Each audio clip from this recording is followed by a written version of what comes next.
వచ్చి కమర్షియల్ అట్లా ఉంచు, కమర్షియల్ సూపర్ హిట్ అదొకే. సార్ ఒక బ్రహ్మాండమైన సినిమా తీసా, సార్ అంటే ఫీల్ ఉన్న ఫిల్మ్. నాకు for example as an artist నా లైబ్రరీలో పెట్టేసుకునే cinema one of the 200 films అవ్వచ్చు నేను చేసిన సినిమాలు. సో అచీవ్మెంట్, ఆ ప్రైడ్ ఆర్టిస్ట్గా నాకుంది. అట్లాగే ప్రతి ఒక్కడు పనిచేసినాడు, అందరికీ ఆ ప్రైడ్ ఉంది. అలా ఫీల్ అవుతున్నారు సార్, నిజంగా మాట చెప్తున్నారు sir. See, this film is an experience. Sir ఇది స్ట్రైట్ అవే కమర్షియల్ అంటే మసాలా సినిమా కాదు, డీప్ రూటెడ్ ఫిల్మ్. అవునండి, పబ్లిక్ కూడా ఈరోజు మాట్లాడే మాట అదే sir.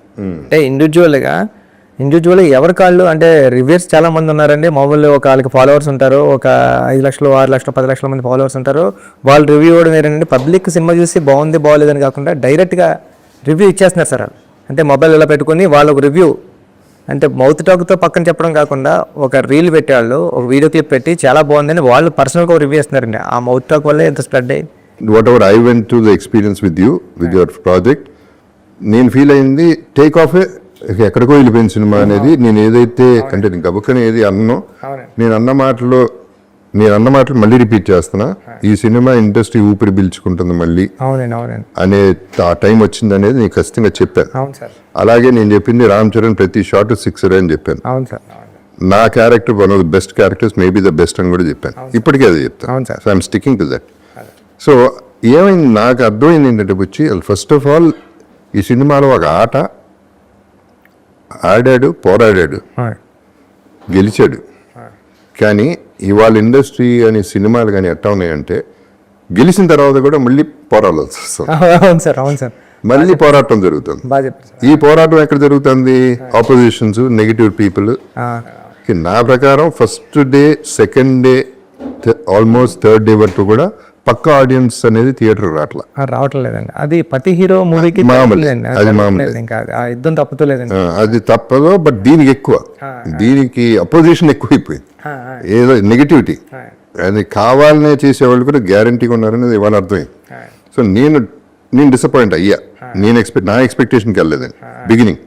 But by the day ఏమవుతుంది, మీరు రివ్యూస్ మనం చూసినా లేకపోతే రియాక్షన్స్ చూసినా ఫస్ట్ డేకి, సెకండ్ డేకి, థర్డ్ డేకి మారిపోతా పాజిటివ్గా అయిపోతున్నాయి. ఇప్పుడు ఆడియన్స్ వెళ్తున్నారు, ఫ్యామిలీస్ వెళ్తున్నారు, వాళ్ళు చెప్తున్నారు సినిమా చాలా బాగుందని. నిన్న కూడా రాత్రి ఎవరో 12-13 మందితో కూర్చుంటే అందులో అంత బాగుంటే సినిమా బాగాలేదంటారని ఫ్యామిలీస్ అవుతున్నారు. సో ఇది యాక్చువల్ ఆడియన్స్ రావడానికి టైం పడుతుంది ఎప్పుడు కూడా. ఫస్ట్ చరణ్ ఫ్యాన్స్ వస్తారు, నీ వాట్ ఎవర్ ఫ్యాన్స్ వస్తారు, అపోజిషన్ ఫ్యాన్స్ వస్తారు. 90% ఇండస్ట్రీ వాళ్ళు అవ్వచ్చు, బయట వాళ్ళు అవ్వచ్చు, పోవాలని కోరుకునే వాళ్ళు వస్తారు. చాలా మంది నెగిటివ్ దీంతో వస్తారు, ఓవర్ ఎక్స్పెక్టేషన్తో వస్తారు. రకరకాల ఫ్రేమ్ ఆఫ్ మైండ్ వేరే రూమ్స్ లో ఉంటారు. ఈ విజువలైజేషన్ వేరు, అక్కడ విజువల్ వేరు. దీన్ని మ్యాచ్ అవ్వాలంటే it's not easy, especially for these kind of films. Right, commercial films 50 మందిని కొట్టాడు హీరో, ఇవన్నీ విజిల్స్ క్లాప్స్ పడే సినిమా కాదు. ఇది ఫీల్ అయ్యింది. ఈ ఫీలింగ్ బయటికి రావాలంటే మనకి టైం పట్టింది. అలాగే 1 డే పట్టింది, 2 days పట్టింది సార్. 2 days పట్టింది ప్రీమియర్ తో పాటు. ప్రీమియర్ తో పాటు నెక్స్ట్ డే అనేది ఒకటి ఫ్రైడే నుంచి పడేసుకుంది సార్ సినిమా. అది so that is a good thing. అవును సార్. ఇప్పుడు జగపతి బాబు అనేవాడిని అసలు ఫస్ట్ ఆఫ్ ఆల్ నాకు క్వశ్చన్ మార్క్ ఏంటంటే అప్పటి సూరిగా నువ్వు ఎలా ఊహించగలిగావు అనేది నాకు 2-3 క్వశ్చన్స్ ఉన్నాయి, మేజర్ క్వశ్చన్స్. అంతే, మన షార్ట్ ఇంటర్వ్యూ చేయాలి. అప్పల్ సూరి అనేవాడిని ఎలా చూసావు అసలు జగపతి బాబును? ఆ ఏఐ తీసుకొచ్చినప్పుడు ఇది నాకు మ్యాచ్ అవుతుందని నువ్వు ఎలా అనుకున్నావు? ఆ క్యారెక్టర్ పండించగలను అనేది నువ్వు ఎలా అనుకున్నావు? Because there are so many artist who can look like Appal Suri easily. మంచి ఆర్టిస్టులు ఉన్నారు, వాళ్ళందరినీ కాకుండా నా దగ్గరికి వచ్చావు. నా దగ్గరికి తిన్నగా వచ్చావు నేను అనుకోవట్లేదు. ఎవరి దగ్గరికి నిజం చెప్పు. నిజంగా నేను ఆలోచించుకుని ఉంటాను కానీ ఎవరికి వెళ్ళిన నేరేషన్ అప్పల్ సూరి ఏం ఆలోచించుకున్నావు చెప్పు. నేనేమనుకుంటాను సార్, మీరు రాయల్ గా ఉంటారు సార్, మీరు రాయల్ గా ఉంటారు. అప్పల్ సూరి అంటే ఒక విలేజ్ లో ఒక 65-75 years ఉన్న ఓల్డ్ మ్యాన్ లో చేయాలంటే జగపతి బాబు సార్ కరెక్ట్ గా ఉంటారా ఉండరా అంటే మేము చూసిన వెంటనే రాయల్టీ కనిపిస్తారు సార్. అప్పల్ సూరి చూసిన వెంటనే నాకు డౌట్ అక్కడే అండి. అప్పల్ సూరిని చూసిన వెంటనే అప్పల్ సూరి చాలా సింపతి పర్సన్లా ఉండాలండి. తన ఏజ్ దగ్గర నుంచి, తన మాటల దగ్గర నుంచి, తన లుక్ వైజ్ దగ్గర నుంచి అన్నీ కూడా అప్పల్ సూరిని చూస్తే ఆడి ప్రయత్నం గుర్తు రావాలండి, ఆడు పేదరికం గుర్తు రావాలండి, ఆడు స్ట్రగుల్ గుర్తు రావాలండి. ఇవన్నిటిలో మీలో కనిపించేవా అని నేను కొద్దిగా స్ట్రగుల్ ఫీల్ అయ్యాను సార్. ఎందుకంటే మిమ్మల్ని చూస్తుంటే జగపతి బాబు గారు వస్తున్నారంటే రాయల్టీ సూపర్ ఉన్నారా సారు అని ఉంటారు. ఇప్పటికీ మీరు అలా ఉంటారు, మీ ఏజ్లో మీ గాయం మూవీలోని గట్రా ఇంకా సూపర్ ఉంటారు అని నేను ఏమనుకున్నాను అంటే అండి, అప్పుడు నేను ఏఏలో ఫోటో డిజైన్ చేయించుకున్నాను సార్. ఏఏలో ఫోటో ఒక మన ఆయన ఉన్నారు కదండి, మన మేకప్ ఆయన రషీద్ గారికి ఇచ్చి ఏలో రషీద్ గారికి చేస్తే నాకు లుక్ కనిపించారండి. ఓరు నాయన జేబీ సార్ కరెక్ట్గా ఉన్నారు, మనం గెలిపోవచ్చు అని మీ దగ్గరకు వచ్చి నేను నేరేషన్ ఇచ్చానండి. అస్సలు ఎవరి దగ్గరికి వెళ్ళలేదండి నేరేషన్కి, ఈ ఫిల్మ్కి అయితే. మైండ్లో ఇంకెవరు ఉన్నారు సార్? మైండ్లో ఎవరు లేదు సార్. సరే, ఓకే. సరే. సో ఇది అప్పల సూరి నుంచి అప్పలవలస వరకు తీసుకెళ్ళావు జగపతి బాబుని. సార్ ఆ ట్రావెల్, ఆ జర్నీ నువ్వు ఊహించింది నేను ఊహించలేను. కానీ ఎప్పుడైతే నువ్వు ఏ చూపించావు photo, I was in it. నేను ఫీల్ అయిపోయాను. ఏ రోజు అయితే మనం ఇక్కడే ఇదే ఆఫీస్లో మనం పైన స్టార్ట్ చేసాం ఫోటో షూట్, డ్రెస్ వేయగానే అందరూ కళల్లో తెలిసిపోయింది అప్పల సూరి ఉన్నాడు, అప్పల సూరి కనపడుతున్నాడు, జగపతి బాబు కనపడట్లేదు అనేది క్లియర్గా కనపడింది. అప్పుడు దాకా నాకు 100% నమ్మకం లేదు. వేసిన తర్వాత 100% ఫస్ట్ కెమెరా క్లిక్కే అర్థమైపోయింది, okay we're done, we're good అని. ఆ తర్వాత ఇంకా ఆలోచించడానికి నీకు లేదు, నాకు లేకుండా పోయింది. So I want thank you for one thing, for thinking of me as Appal Suri, which is an impossible thing. నేను నా క్లోజెస్ట్ ఫ్రెండ్స్ కూడా గుర్తుపట్టలేదు, చాలామంది ఫ్యామిలీలు కూడా గుర్తుపట్టలేదు. గుర్తుపట్టకుండా జగపతి బాబు కనపడకుండా అప్పల సూరి కనపడేలా చేశాడు, నంబర్ 1. నంబర్ 2, లాస్ట్లో మళ్ళీ అప్పల సూరిని మళ్ళీ గుర్తు చేశావే, అది రామ్ చరణ్ లాంటి పెద్ద స్టార్ నోటితో క్లైమాక్స్లో మళ్ళీ తీసుకొచ్చావు. అది డైరెక్టర్స్ విజన్. అక్కడే నేను పండా, అప్పల సూరి పండింది ఆ షాట్ వల్ల. పర్ఫార్మెన్స్ అన్ని పక్కన పెడితే ట్రాక్మే కూడా సార్, మీకు ట్రాక్మే కూడా సార్ ఇది అప్పల సూరి కదండి మీకు. అందుకే పెద్దిగడి కదా అప్పలవలస స్టేషన్ అయిందండి. ట్రాక్మే కూడా పెద్ది పరిగెట్టేటప్పుడు కూడా మీరు కనిపిస్తారండి పెద్దికి మళ్ళీ ట్రైన్ బ్యాక్ వచ్చేస్తుంటే, రన్నింగ్ రేస్లో కూడా ట్రైన్ బ్యాక్ వచ్చేస్తుంటే మీకు తగిలేస్తుందని ఫీల్ అయితే కనపడిపోయాడు అంతే అండి. అప్పుడు కూడా మీరు వచ్చారు స్క్రీన్ మీదకి, అప్పుడు కూడా వాయిస్ ఓవర్లో కూడా మీరు ఉంటారు, ఇలా బతకడం కదరా పెద్ది, ఇలా సావడం తప్పురా అని. అప్పుడు లెగిస్తాడు, అప్పుడు ట్రై చేస్తాడండి. హీరో తర్వాత అప్పల సూరి క్యారెక్టర్ అండి. అందుకే లాస్ట్ వరకు కూడా హీరో మాటల నుంచి, మీరు అన్నట్టు హీరో మాటల నుంచి వచ్చే డైలాగ్ కూడా అప్పలవలస అనేది అవుతాడండి. అప్పుడు కూడా మీరు చూస్తే థియేటర్ అంతా కూడా అప్పటి వరకు సౌండ్స్ మ్యూజిక్తో ఉన్నది. వచ్చి ఆ స్టేషన్ మాస్టర్ వచ్చి ఇలా అడిగితే మొత్తం థియేటర్ అంతా ఏం చెప్తుందని హీరో మాటలకి ఆయన మాటలు సైలెంట్ అయిపోద్దండి. మీరు చూడండి మొత్తం ఆడిటోరియం అంతా సైలెంట్, మ్యూజిక్ కూడా ఉండదండి అక్కడ. అప్పుడు మీ నేమ్ ఎప్పుడైతే అనౌన్స్ చేశారో అప్పుడు అరుపులు కేకలు ఉంటాయని నేను ఫీల్ అయ్యాను సార్. అది పండింది వచ్చి. ఇప్పుడు this is where I respect directors. ఇప్పుడు ఆర్టిస్ట్ చేయటం ఒక ఎత్తు అయితే, ఎక్కడ మళ్ళీ ఆ ఆర్టిస్ట్ పేరో లేకపోతే మాటో రావాలి అనేది డైరెక్టర్స్. ఇప్పుడు అంతపురం తీసుకుంటే ఫర్ ఎగ్జాంపుల్, ఆ టైంలో సౌందర్య అనేది ఉన్న సిచ్యువేషన్కి ఎవడో ఒకడు రావాలి, ఒక ఆపద్బంధుడు రావాలి. అది ఎవడన్నా కానీ ఆడ మగ ఎవడైనా ఓకే, ఆ సిచ్యువేషన్లో రావాలి అనేది ఆ స్క్రీన్ ప్లే అనేది director thought. It is not the artist thought, it is not the artist greatness. లక్కీగా నాకు పండింది ఆ క్యారెక్టర్. అలాగే ఈ పర్టికులర్ దాంట్లో నా క్యారెక్టర్ నువ్వు పండించి లాస్ట్లో మళ్ళీ గుర్తు చేసేపాటికి, ఫస్ట్ హాఫ్లో కాకుండా మళ్ళీ సెకండ్ హాఫ్లో కొన్ని గుర్తుండిపోయేలా, క్లైమాక్స్లో గుర్తుండిపోయేలా, సినిమాలో గుర్తుండిపోయేలా జరిగింది.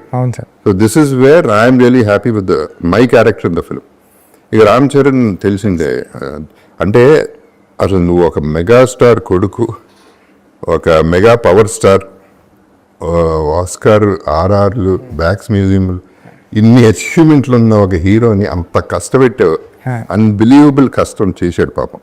అంటే రంగస్థలం ఉంది ఫర్ ఎగ్జాంపుల్, నేను చేసిన చిన్న దాంట్లో కష్టం కంటే ఎమోషను, డ్రామా ప్లే చేయటం ఈజియర్ దెన్ బాడీ బిల్డ్ చేసి బాడీ తగ్గించి ఈ ప్లే ఉంది. అది మెంటలీ ఫిజికలీ అంటే ప్రాణం పెట్టడం కాదు, మనిషి చేసే పని చేయలేరు రామ్ చరణ్. మనిషి కంటే ఎక్కువ చేసాడు. ఒక స్టారు, మెగాస్టార్లు, ఈ స్టార్ల కంటే కూడా బాగా పెద్దగా చేసాడు, గొప్పగా చేసాడు. ప్రతి ఫిల్మ్కి అంటే పొగడాలని పొగట్లేదు వచ్చి, గ్యారంటీగా నేను రంగస్థలం అప్పుడు నేను ఒకటి అన్నాను, చిరంజీవి గారు కూడా ఫీల్ అయ్యారు స్టేజ్ మీద అన్న, first time Ram Charan act చేశాడని. నాకు విపరీతంగా నచ్చాడు రంగస్థలం. అక్కడ నుంచి ప్రతి సినిమాకి 10x 20x 30x పెరుగుతా వెళ్ళిపోతున్నాడు యాజ్ అ ఆర్టిస్ట్. అవును సార్, ఈ సినిమా పీక్. అవును సార్, ఇప్పుడు పర్ఫార్మెన్సెస్ లో పీక్. అవునండి.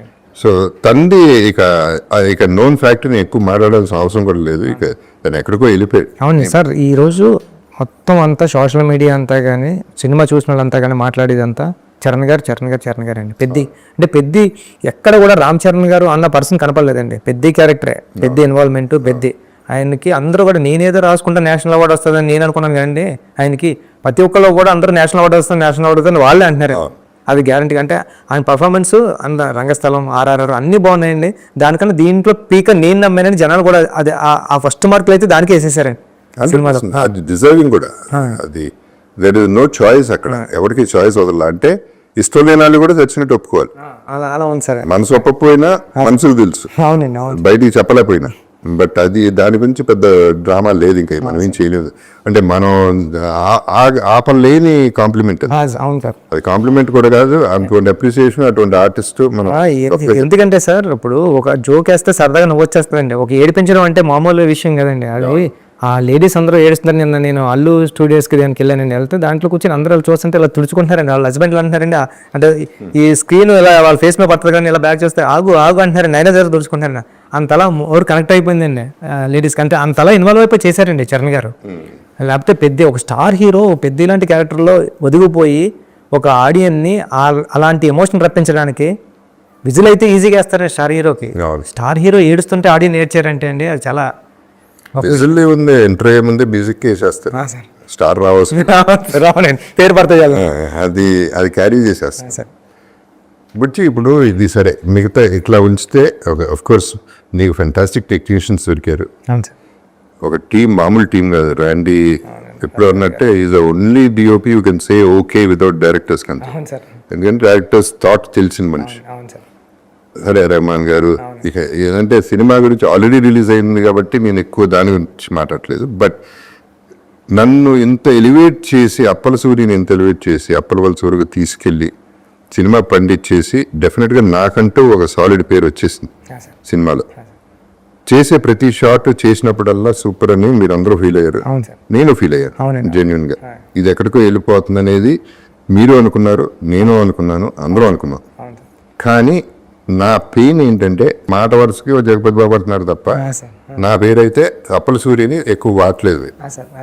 దీనికి ఇంకో ఎవరో పెద్ద డైరెక్టర్ పేరు చెప్పను, ఆయన ఫోన్ చేసి అన్నాడు, ఇదేం కర్మ అండి, ఇదే మలయాళపాడో తమిళనాడో హిందీ వాడో చేసి ఉంటే లేపి ఎక్కడో కూర్చోబెట్టారు ఆ క్యారెక్టర్. మీరు తెలుగుడు అయిపోయారు, మీ బ్యాడ్ లక్ అది, మనాలు లేపుకోరు ఏంటండి అన్నాడు. అవునా కాదా సార్? యాక్చువల్లీ ఏమైందంటే అండి, నాకు స్టేజ్ ఎక్కినప్పుడు నా స్టేజ్ ఫీడ్ సార్, కొన్ని పేర్లు మర్చిపోతాను. నాకు ఏదైనా స్పీచ్ వచ్చిన తర్వాత మాట్లాడేసి టక్మన్కి ఎందుకు వచ్చేద్దాం అనుకుంటా సార్. మీకు ఎప్పుడు కూడా నేను ప్రొడ్యూసర్ల గురించి కూడా మాట్లాడాను సార్. నాకు గుర్తున్నాయి 2-3 నా ఎదురుగుంటా ఎవరైతే ఉన్నారో వాళ్ళని చూసుకుంటాను సార్. నేను వాళ్ళ స్క్రీన్ ముందు కనబడుతున్నారు అనుకోండి సార్, గుర్తు సార్. అందుకే సార్ నేను విజయవాడ ఫంక్షన్లో చెప్పాను సార్. అంటే అప్పలు అంటే నేను అంత పెద్ద మాట మాట్లాడేశాను సార్. అంటే అప్పల సూరి ఎమోషన్ సీన్ వచ్చినప్పుడు మీరు ఆడపోతే నా పేరు బుచ్చిబాబు సానా కదండి, అలాంటి మాట నా నోటంటే కూడా రాదు సార్. నా నోటంటే అలాంటి మాట రావడం కానీ అలాంటి మాట మాట్లాడే మనిషి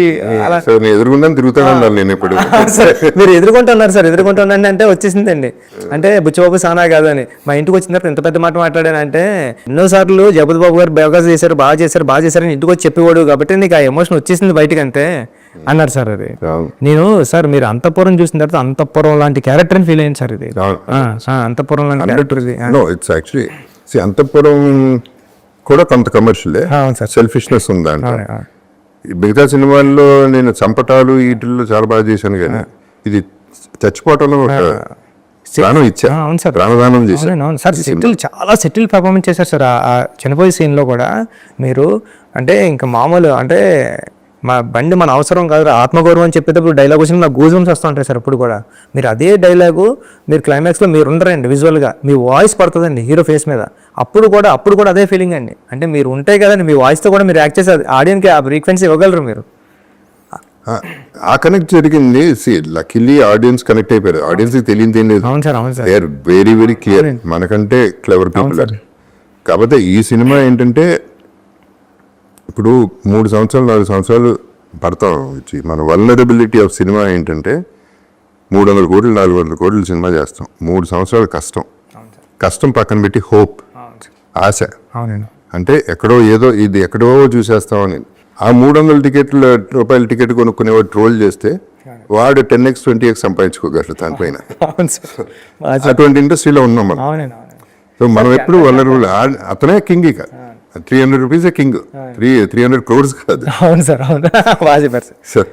సో ఇట్లాంటి ఇండస్ట్రీలో ఉన్నప్పుడు we have to go through all this which we went through with Peddi initial గా. ఇప్పుడు సరే, ఇప్పుడు టేక్ ఆఫ్ అయింది, దట్ ఈస్ ఓకే. సో అది కాకుండా వచ్చి అంటే నేను ఫీల్ అయింది కథగా మాడతాను. జగపతి బాబా కాదా అనేది నేను వందల సినిమాలు చేస్తున్నాను. బట్ నాకు అవకాశం అనేది ఎప్పుడో ఒకసారి వస్తుంది. అది ఎప్పుడు చెప్పాను, దీని ముందు కూడా చెప్పాను. నేను ఎందుకు చెప్తున్నాను, maybe one of my finest performances in my career. Chance వచ్చింది, నాకు ఒక క్యారెక్టర్ వచ్చింది. అటువంటి క్యారెక్టర్ అనేది నేను ఫీల్ అయ్యాను. బట్ కథకు వస్తే ఐ ఫెల్ట్ పెద్దికి అప్పలసూరికి ఇంకొంచెం బాండింగ్ ఉండాలి. ఇంకా బాండింగ్ ఉంటే ఒక రామ్ చరణ్ లాంటి అంత పెద్ద స్టార్ని, నేను 35 ఏళ్ళుగా ఉన్న ఇండస్ట్రీలో నేను ఒక మనిషిని, ఓల్డర్ పర్సన్ని ఉరే అరే అనుకుంటా ఉండి ముచ్చట్లాడుతూ ఉంటే ముద్దుగా ఉన్నాను. నాకు స్క్రీన్ మీద రామ్ చరణ్ని ఇసుక్కుంటా ఉంటే, తోసేస్తా ఉంటే నాకు ముద్దుగా ఉండేది, ఫీలింగ్ భలే ముచ్చటగా ఉండేది. సరే, ఇప్పుడు నెక్స్ట్ నువ్వు హీరో అంటే ఏంటి దాని సంగతి ఏంటి? కట్అవుట్లు ఏంటి? ఈ జనాలు నువ్వు హీరో అంటే, నేను హీరో అంటే కెమెరా ముందు జస్ట్ మీకు పక్కన యాక్ట్ చేయమంటే కూడా చేయలేను సార్ నేను. కాదు, నువ్వు హీరో. సరే, హీరో అయితే నువ్వు ఏం కట్ చేస్తావు సార్? ఈసారి ఏమీ లేదు సార్. ఈసారి అంతా ఫుల్ యాక్షన్ అండ్ మాస్. కాదు, ఈ మధ్యన కొంచెం సినిమా రిలీజ్ ముందు, ఓకే, బిఫోర్ దట్ వచ్చి ఐ ఫెల్ట్ ట్రైలర్ వాస్ కొంచెం గూఫ్. ట్రైలర్ ఒకటి మనకి బ్యాడ్ జరిగింది ఏంటంటే, one of the reasons chance ఇచ్చావు. ఎక్కడ ఛాన్స్ ఇచ్చావంటే too many things in one thing అనేది అయిపోయింది ఆ ట్రైలర్. అక్కడ వీళ్ళకి ఛాన్స్ ఇచ్చేసాం మాట్లాడుకోవడం. సో ఫస్ట్ షో ప్రిపేర్ అయ్యి వచ్చారు, మోసేవాళ్ళు. భుజం మీద ఎత్తుకుని తిరిగే వాళ్ళు ఎత్తుకుని తిరిగారు, అదొకే. తల మీద ఎక్కించుకున్న వాళ్ళు ఎక్కించుకున్నారు. మిగతా వాళ్ళు మోసే ఛాన్స్ ఇచ్చారు. అదొక ఇటువంటి films we cannot afford that kind of a goof up. So anyway, that is also happen. So అదే నేను చెప్తున్నా, హీరో అని చెప్పేసి నువ్వు హీరో చేస్తున్నావు అంటే కొంచెం ఏం చేస్తున్నావు ఈసారి సార్? మీరు అలా అనుకోండి, నేను హీరో నవ్వుతారు. ఇంకో కటింగ్ ఏదో చూసాను, దాంట్లో నువ్వు గంజి ఇక్కడ స్పెషల్గా పెట్టుకుని ఈ కాలర్ ఇంతవరకు పెట్టుకుని ఆ చెస్ట్ కనపడని చెస్ట్ ఎక్కడ ఉందో చెస్ట్ రొమ్ము పోతున్నావు. ఇది చిన్నప్పటి నుంచి ఇష్టం సార్, ఇలా వదిలేసుకోవడం. ఇక్కడ పట్టుకుంటే, అవును సార్, ఇక్కడ పట్టుకుంటే పీక్ ఏదో పట్టుకున్నట్టు ఉంటుందండి నాకు. అంతే సార్. పెళ్లికలు వచ్చేసినట్టుంది, మళ్ళీ పెళ్లికలు వచ్చింది. మా ఆవిడ తిడుతుందండి అక్కడ, తిట్టిన బాగా తిట్టిన, ఏం పర్లేదు. అవును, ఎవరో దేంట్లో రాశారు బుచ్చి 75 takes తీసుకున్నాడు జగపతి బాబు అని. ఏంటి దాని సంగతి? ఏంటి ఎక్కడ తీసుకున్నారండి? అంత సీన్ లేదండి. 75 takes కదా సార్. అభినిష్టానికి ఎలా వస్తారు 75 takes? దేనికి అసలు? మనం 2 టేకులు 3 టేకులు అంటే ఎప్పుడు అసలు 1-2 అండి. మీరు ఇంకా డబ్బింగ్ చెప్పారన్నారండి ఆ ఫీల్ తో. డబ్బింగ్ పెయిన్ఫుల్ గా చెప్పాను. మీరు ఇంటర్వ్యూలో ఇదంతా ఎప్పటికీ మీరు డబ్బింగ్ సార్ 1, 2, 3 టేకు ఓకే అయిపోయింది సార్. మీరు రావడం అప్పలసూరులోకి వచ్చేసారు సార్. మీరు యాక్ట్ చేసినట్టు లేదండి, అప్పలసూరు ఎట్లాకి వచ్చినట్టు ఉంది సార్. మీరు అక్కడ బయట కూడా మీరు బయటకు వెళ్ళినప్పుడు కూడా ఎవరు గుర్తుపెట్టుకోరు కదండి. మీరు షర్ట్లో వచ్చినా కూడా మిమ్మల్ని అందరూ ఎవరైనా బయట వస్తే జగపతి బాబు గారు అనేవారు. అంతలా ఇన్వాల్వ్ అయిపోయిన తర్వాత అసలు యాక్ట్ చేయాల్సిన అవసరం లేదు సార్. బిహేవ్ చేస్తే 100%. అది ఐ కంప్లీట్లీ అగ్రీ. ఎస్పెషలీ ఇప్పుడు అంతపురంలో లాగా ఐ లివ్డ్ ఇట్. అంటే ఎక్స్పీరియన్స్ నేను ఆ ఎక్స్పీరియన్స్ లో ఉండిపోయా, ఆ భ్రమలో ఉండిపోయా నేను అప్పలసూరిని. మీ బాడీ లాంగ్వేజ్ కూడా మీరు చెప్తుంటే, మీరు ఇప్పుడు కూడా చూడండి అప్పలసూరి బాడీ లాంగ్వేజ్ నడుస్తుంటే అబ్జర్వ్ చేస్తే, ఒక ఓల్డ్ పర్సన్, ఒక 75 years ఓల్డ్ పర్సన్ లాగా అలా తోలుతా నడిచినట్టు ఇలాగా అలా ఉండదు సార్. అది అంటే ఆ ఛాన్స్ బై డిఫాల్ట్ నువ్వు చెప్పగానే వచ్చేసింది, ఆ క్యారెక్టర్లో ఉంది కాబట్టి ఆర్టిస్ట్ కూడా అలాగే దిగ్గలు క్యారెక్టర్. నిన్న నేను అక్కడ సినిమా చూడడానికి వెళ్ళినప్పుడు మీ సీన్, మీరు ఎమ్మెల్యే కాల్ పట్టుకు బతిమాలేటప్పుడు అందరూ ఏడుస్తున్నారే. అవును, అది బాగా ఎమ్మెల్యే కాల్ పట్టుకు బతిమాలేటప్పుడు ఆ సీన్ అందరూ ఏడ్చేస్తున్నారే. ఏడుస్తుంటే నేను అస్సలు స్క్రీన్ వైపే చూడలేదండి, వింటున్నానండి వాళ్ళ ఫేస్లో ఎక్స్ప్రెషన్ చూడలేదు. అది బాగా పండింది. అది నా క్యారెక్టర్ ఉన్నంత వరకు చాలా బాగా పండిస్తుంది. అదే అడిషనల్ బిట్స్ వేరే, అది ఉండుంటే ఇంకా బాగుండేది. సో ఎనీవే, ఇప్పుడు యాజ్ ఇట్ ఈస్ మన 4th day అనుకుంటే వాళ్ళ Wednesday, Thursday ప్రీమియర్తో కలిపి. అంటే ప్రొడ్యూసర్స్ ఆల్రెడీ హ్యాపీగా ఉన్నారు. సో ఓవరాల్ ఆడియన్స్ నాకు నచ్చింది ఏంటంటే, ఫస్ట్ డే ఆడియన్స్ థియేటర్ బయటకు వచ్చింది చెప్పింది వేరు, రోజుకి వేరే బెటర్మెంట్, పాజిటివ్కి వెళ్ళిపోతాం. That is what I'm happy about the whole film. నా కోసం ఇంతలా మాట్లాడతారు నాకు తెలియదండి. చరణ్ సార్ కోసం బేబసం పీక్లో మాట్లాడుతున్నారండి. బుచ్చి నువ్వు బాగా చేసావని నాకు నా ఇన్స్టా చూస్తాయండి, జస్ట్ అవార్డు చూపించారండి. నా ఇన్స్టా యాప్లో ఉన్నదండి, అది చూపిస్తే తెలియస్తే 1 అవర్ మెసేజ్ చూడడానికి 1 అవర్ అంటే ఇట్లా కమింగ్ ఇంకా ఫాస్ట్ 4 days ఉన్నాయి కదా సార్. 1 అవర్ చూడడానికి 5-6 hours పట్టింది సార్. 1 అవర్ మెసేజ్ చూడండి, ఇలా 1 అవర్ బ్యాక్, ఇంకా 2 hours 3 hours వెళ్తే ఎలా ఉంటుంది అంత అప్లోడ్ వచ్చింది సార్. ఉప్పినాకి ఎంత వచ్చిందో దానికి 10 times వచ్చింది సార్. రావాల్సిందే. అంటే మంచి కథ చెప్పాడు, అందరూ కథ మాట్లాడారు సార్. చాలా మంచి కథ, ఇలాంటి కథ వస్తే బాగుంటుంది. ఇలా ఎన్నో కథలు చూసాం. అంటే ప్రతిదీ కమర్షియల్ సినిమా అయినా ఒక కమర్షియల్ యాంగిల్లో ఉండి ఇలాంటి మన కథ ఒకటి రూటెడ్ కథ చెప్పడం కానీ, ఒక ఇన్స్పిరేషనల్ స్టోరీ చెప్పడం కానీ, ఒక స్టార్ హీరో చేయడం, ఒక డైరెక్టర్ చేయడం, దీని గురించి ఎక్కువ మాట్లాడారు సార్. ప్రతి ఒక్కడో రివ్యూర్ అయిపోయి ప్రతి ఒక్కడో వీడియో చేసి పెట్టాడు సార్. అంటే ఇన్ని వీడియోస్ నేను తెలిసి నేను రీసెంట్గా ఏ సినిమాకి చూడలేదండి, అందరూ కూడా అంటున్నారు ఇన్ని వీడియోస్ ఒక సినిమా బాగుంది అని. లేదు బిచ్చి, ఇప్పుడు అంటే నీకు క్రెడిట్ అది రావచ్చు, ఎందుకంటే అది you can own it because for example నువ్వు సినిమా ఒక ఏప్రిల్ రిలీజ్ అవ్వాలి, అవును సార్, పోస్ట్పోన్ అయింది, అది నీ వల్లే అయింది. కానీ అక్కడ బ్యూటీ ఏంటంటే నువ్వు ఏం చెప్పావు ఆ రోజు, నా రెమ్యునరేషన్లో తీసేసుకోండి, మీకు పోతాయి, దీనివల్ల మీకు నష్టం జరగచ్చు, జరిగితే నా రెమ్యునరేషన్ కట్ చేసేయండి, కానీ నేను సినిమా అప్పుడే రిలీజ్ చేస్తాను. అది నేను నమ్మకం, నీ మీద నీకున్న కాన్ఫిడెన్స్, సినిమా మీద ఉన్న కాన్ఫిడెన్స్, అది అక్కడ కనబడుతుంది. ఎందుకంటే leaving remuneration is not a joke. సినిమాని అంత నమ్మేవు కాబట్టి అంతవరకు వచ్చింది, అందుకనే ఆ పేరు వస్తుంది. So let us celebrate your name and let us celebrate the film. So we are good. Let's be happy. Okay? Sir, thank you, sir. Okay. Sorry, Vichy. Thank you, sir. Thanks. I love you, sir.